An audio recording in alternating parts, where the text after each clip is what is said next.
On this episode of Blue 58, defensive back is a sneaky, yet obvious, yet nebulous need on the 2019 Green Bay Packers, so how do you begin to nail down what the Packers should do? We take a crack at it, then dive into that article everybody's talking about. You know the one. Blue 58! Hello and welcome to another episode of Blue 58, the one and only podcast to thepowersweep.com. I am your host, Jon Meerdink. Happy to be with you here to talk defensive backs. I'm enjoying our pre-draft preview series, and I hope you are as well. This one is a challenging one, though not in the ways that offensive line was challenging. Talked about that one being difficult because of just being hard to nail down exactly what offensive linemen do. Like, we know what they do, but on a play-to-play basis, sometimes it can be hard to tell who's responsible for exactly what they were supposed to be doing, what the scheme was, stuff like that. And there are so many different factors that go into that. Defensive back is a little bit like that, but it's also completely different because I think if you look at offensive linemen, generally speaking, offensive linemen are pretty similar. You know, there's taller big ones and shorter big ones and guys that are big in different ways than other guys, but they're generally the kind of workhorses of the professional football world. Big, strong guys that kind of look like a team of draft horses together. Just the big animals.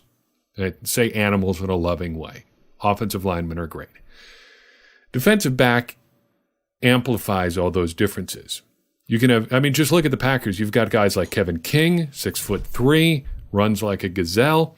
You've got Jack Russell Terrier, Jair Alexander. You've got wiry, long, but still short-ish Tramon Williams. It goes on and on. And all of those different body types lend themselves to different playing styles. And those playing styles have to be complementary, but they also overlap a little bit. And the Packers are in the unique situation of both having an established defensive backfield while also needing a little bit more. And also being in the position where losing just one guy could bring the whole thing kind of crashing down. Just look at cornerback, for instance. On paper, they're pretty set there. You've got your top three guys, Kevin King, Jair Alexander, and Josh Jackson. And then Tony Brown is coming off the bench. You've also got Tramon Williams kicking around a little bit there, probably playing a little bit of corner, a little bit of safety, stuff like that. But if one of those top three guys goes down, King or Alexander or Jackson, suddenly you're real thin. And you get thinner if it turns out that maybe corner isn't where Josh Jackson should be playing. So the Packers have a need here, but not a super screaming obvious need, but a need nonetheless, and they've got to address it somehow. So what do the Packers need? Let's look at safety first. This kind of comes down to what kind of safety they need.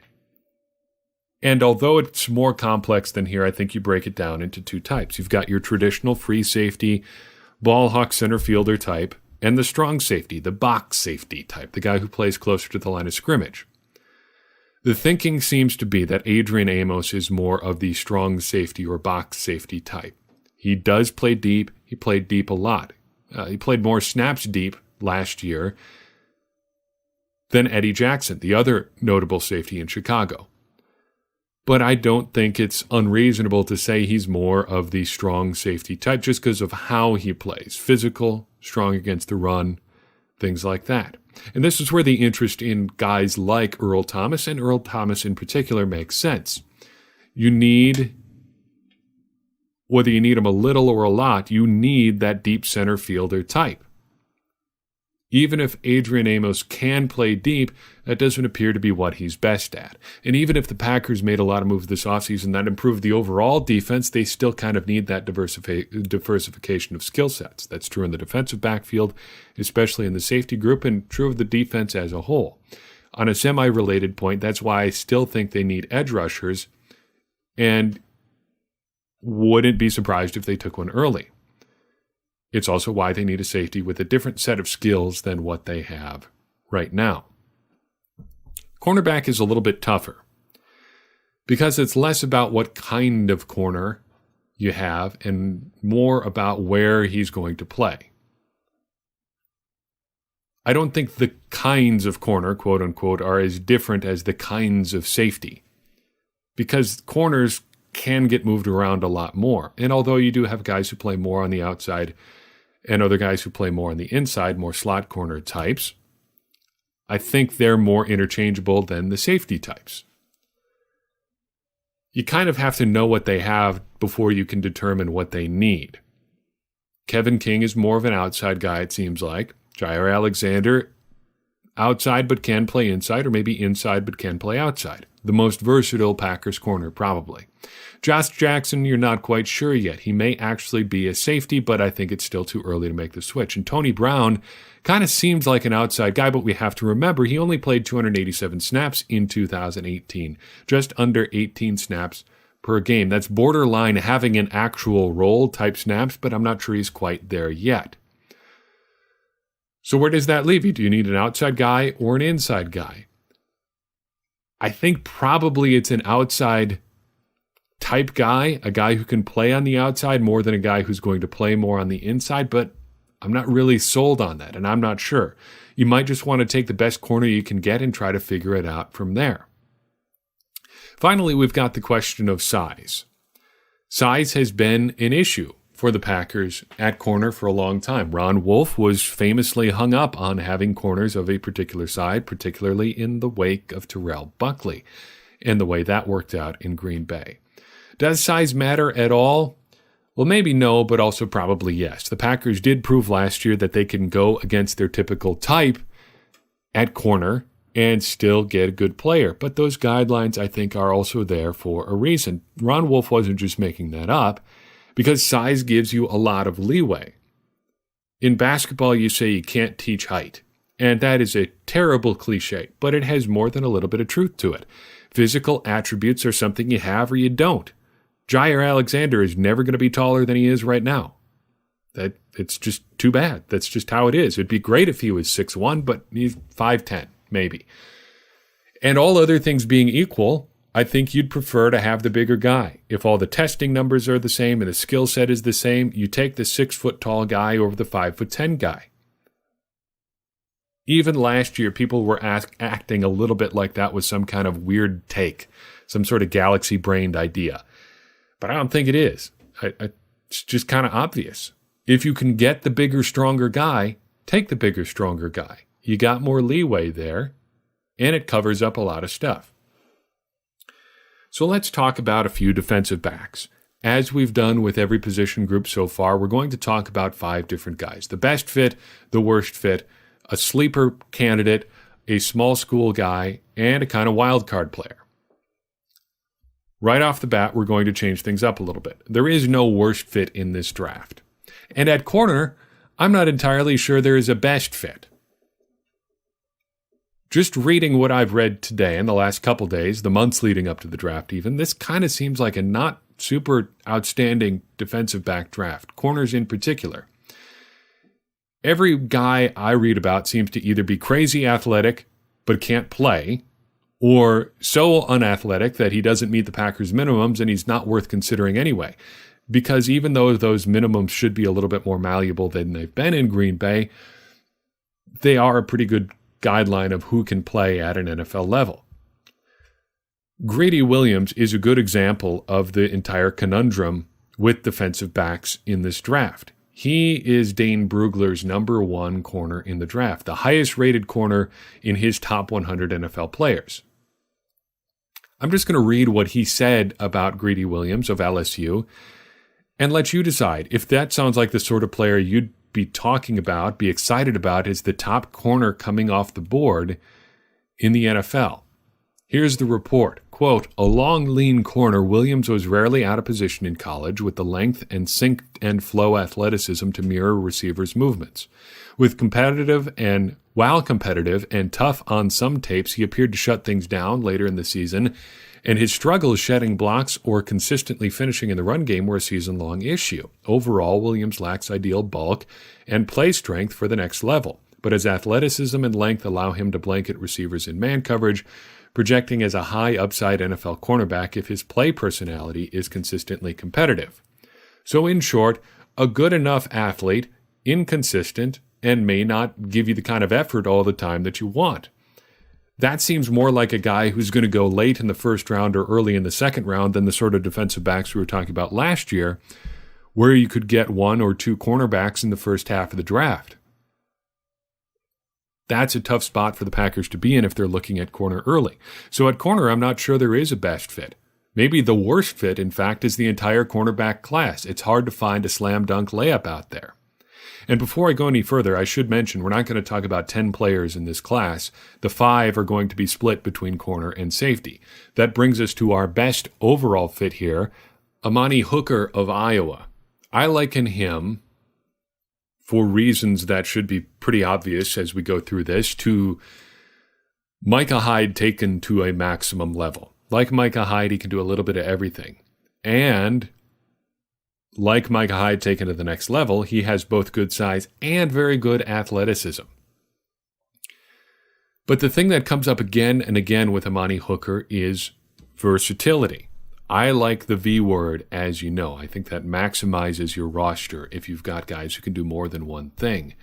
And Lance Zierlein describes him as a very versatile player. Here's what he says at NFL.com. Quote, hybrid safety with advanced feel for play design and recognition of where the ball is going and how to play it. He could thrive in a robber role or as a big nickel where he can match up in pass catching with pass catching tight ends, end quote. Dane Brugler is a little bit cooler on him, says he doesn't necessarily play up to his testing numbers, but he's versatile. However, he also adds that he may be more of that box safety, even outside linebacker type in a zone scheme. So that brings you to the big question. Even if he is the best fit for the Packers, is he more of that strong safety or a free safety? I think it's hard to say. I think you get different opinions depending on who you ask. To me, though, it just seems like he's a good football player. And he's good enough that maybe you take him at 44 or maybe even 30 and just try to figure it out. I know I opened up this entire thing by talking about how you need to diversify skill sets, so take that with a grain of salt because it does seem like there's some overlap there with Adrian Amos. But maybe you just get as many good football players as you can and try to get them on the field together, whatever role that may be. He does have great respect for the defensive backs from Iowa that have come before him. And he stays in pretty regular communication with them as well. Consider this section of an article from the Gazette out of Cedar Rapids, Iowa. Quote, since 2013, the Hawkeyes have put Micah Hyde, Desmond King, and Josh Jackson into the NFL. Hyde has been in the Pro Bowl. King was named All-Pro last season. Jackson was a rookie with the Packers. It's starting to become quite a network. Hooker says, I have a good relationship with Dez. I hit him up every once in a while. Before I came out, I asked if he had any advice for me. He said, be yourself, be honest, and ball out. Hooker also looped in Jackson. He says, they're like my mentors. Whenever I text or call them, they answer, they give me their feedback. I've also been talking to Micah Hyde, too. He's been my mentor as well, end quote. So at the very least, he hangs around with some good people. And I don't know what they're doing at Iowa there, but they seem to be uncovering some pretty good defensive backs. Maybe the Packers have struggled to figure out how to use a couple of those guys as it's worked out. But things are a little bit different now. So maybe this is the one where they finally get it right. He seems to be a guy the Packers could really get a lot out of. And I think he'd be an interesting selection. Moving on to our sleeper, I'd like to direct your attention to Juan Thornhill of Virginia. He's about the same size as Mr. Hooker, but a little bit, maybe not quite as thick. And some people think he bulked up too much for his pro day. He runs 6 foot tall, 204 pounds, but tested extremely well. He ran a 4.4 240, had a 44-inch vertical leap, and a 141-inch broad jump. He kind of fits the profile of the kind of free safety or deep safety type that I really like, in that he's a former cornerback who ultimately switched to safety, figuring that fit his skill set a little bit better. So what makes him a little bit of a sleeper? Well, Virginia didn't do a whole lot while he was there. He didn't have that super defined position, didn't play one position exclusively, and sometimes he's a little bit late and a little bit reckless. In fact, though people sometimes praise his overall football ball hawking ability, some people say he can get a little bit out of position trying to make plays, maybe taking bad angles, maybe being a little bit slow to react. That might sound a little bit like a guy who recently left Green Bay, and for good reason. Lance Zierlein of NFL.com says the best NFL comparison for Mr. Thornhill is Clinton Dix. Don't know how I feel about that, but if he's athletic and he has deep, kind of middle of the field sort of experience, that might be a skill set worth checking out. At the very least, he seems like a pretty good overall athlete. He was a fantastically successful player in pretty much whatever he did in high school. A 2-time state champ in football, won just about every award you could imagine at the high school level, but also a career 1,000-point scorer in basketball and a 3-time state championship winner there as well. The small school stuff gets interesting here because we've kind of got two guys to talk about. One of them we're bumping down to the wild card slot. In pure small school discussions, I think Stephen Denmark out of Valdosta State is the one to watch. This is a pretty classic small school story here. A former wide receiver, and not just a small-time wide receiver either. He was the top target his first 2 years in college, switched to cornerback, and nobody can seem to agree on how big he is. The Athletic lists him at 6'1", but on his school's official website, he's listed at 6'4" in one season, then 6'3" the next season. Elsewhere on the internet, you find him at 6'2". So he's tall, but he might either be really tall or only just kind of tall for a defensive back. The thing that is not in dispute is his athleticism. At his pro day, he ran a 4.46 in the 40, had a 43-inch vertical, and he seems like he's kind of got this defensive back thing pretty much figured out, at least at the level he played at. Then again, it's a pretty small school. And is he a top-flight prospect? Probably not. Almost certainly not. Is he draftable, though? Maybe, even to probably, even if you can get him just on the third day. Is he worth a look? I think absolutely. Now take everything that we said about Denmark and kind of flip it on its head for Nasir Adderley, the wild card among defensive backs in this year's draft. This is a small school guy whose hype kind of exceeds the small school. You may in fact recognize his last name. He is a relative of a former Green Bay Packers great, a defensive back no less. And I'm talking, of course, about Willie Wood. No, just kidding. It's Herb Adderley. Of course it is. Nasir Adderley, a cousin of Herb Adderley, very successful defensive back, very productive at Delaware. But what makes him a wild card is that small school status. Unlike Denmark, he's not just an athletic marvel. He's been undeniably productive. Interceptions, passes defense, tackles, he does it all. He does it very, very well. But how do you figure out a small school guy?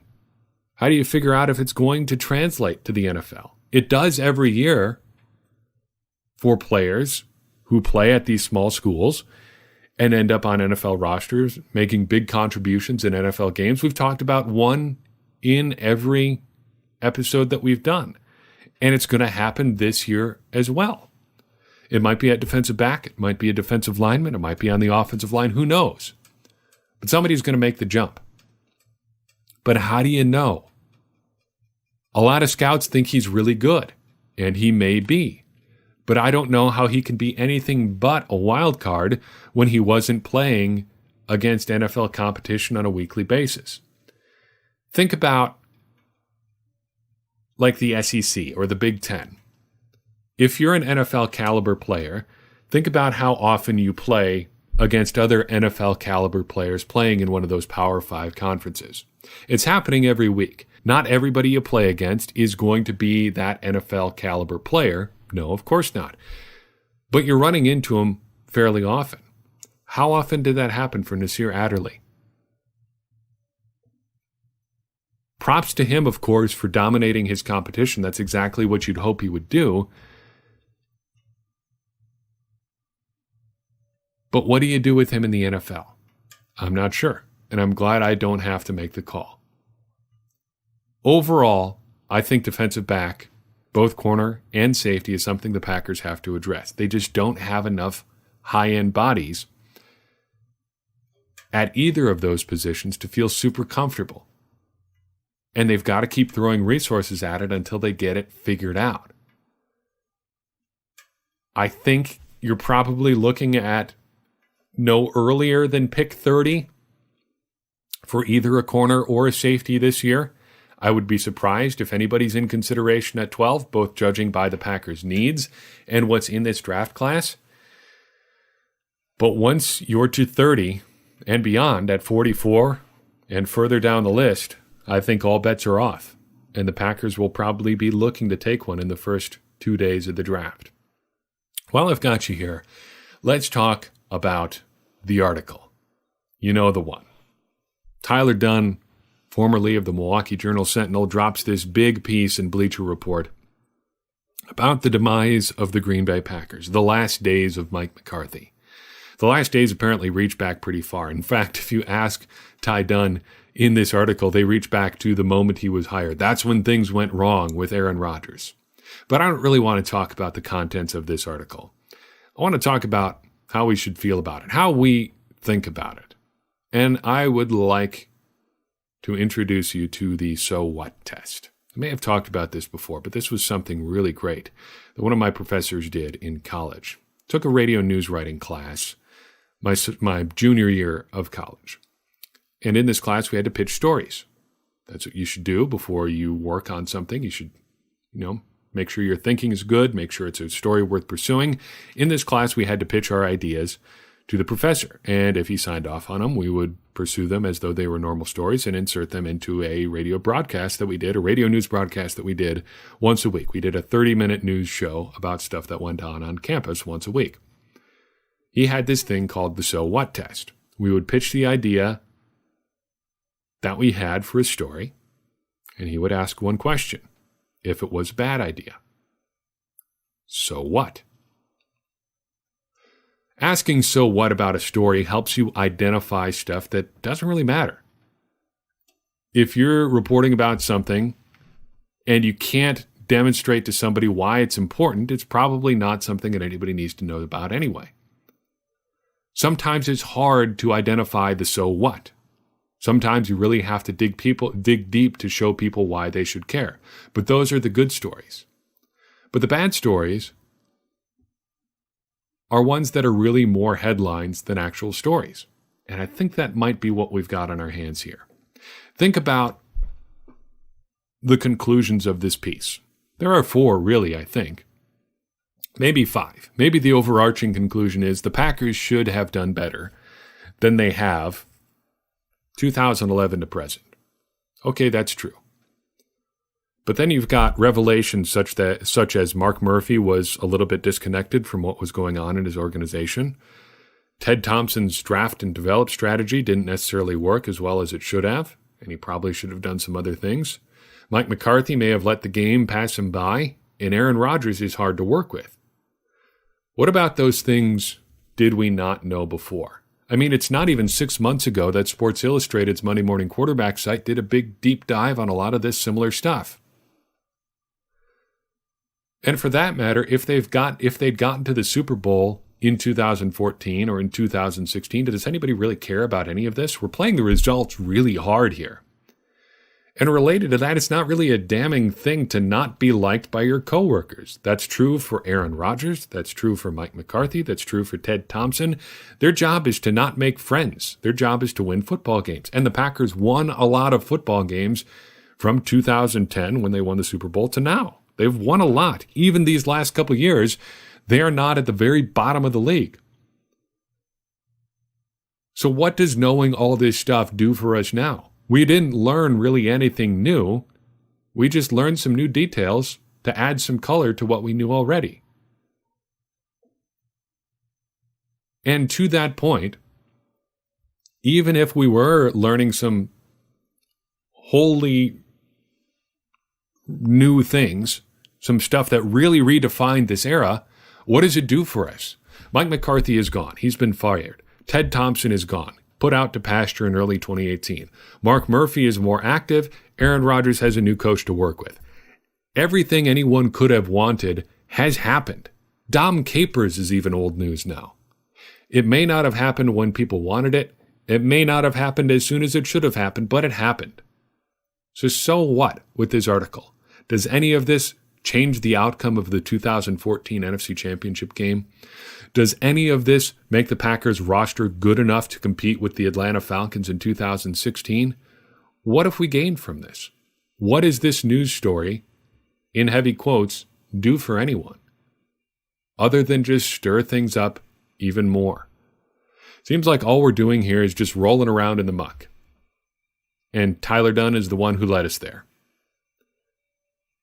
But are we really just doomed to rehash the circumstances of the loss in Seattle again and again and again? I sure hope not. I don't want to live that way. I don't want to think about the Packers that way. I think that's just a waste of all of our time. So looking at this article, I just have to ask, so what? That's all I've got for you on this episode. Thank you very much for listening. I appreciate it. Appreciate it if you take the time to download and listen to one of our episodes and listen in. If you liked what you've heard and you want to help us keep this going, we do appreciate your support. The best way to do that is to leave us a review and a rating on iTunes. It helps more people find the show. But if you want to take your support to the next level, the best way to do that is donating $1 per month at patreon.com/thepowersweep. $1 per month offsets our hosting costs for this show and for thepowersweep.com. And don't forget to check out our t-shirts and sweatshirts by clicking our shop link at thepowersweep.com. If you've got an idea for the show or you just want to say hi, reach out to us at thepowersweep.com, on Facebook and on Twitter, or by emailing thepowersweep1959@gmail.com. We do appreciate anybody who takes the time to reach out. And if you do reach out, you are help furthering the mission of helping everyone become a smarter Packers fans. And as I always say, smarter Packers fans are better Packers fans, and better Packers fans are what we all want to be. I am your host, Jon Meerdink. We will see you next time on Blue 58.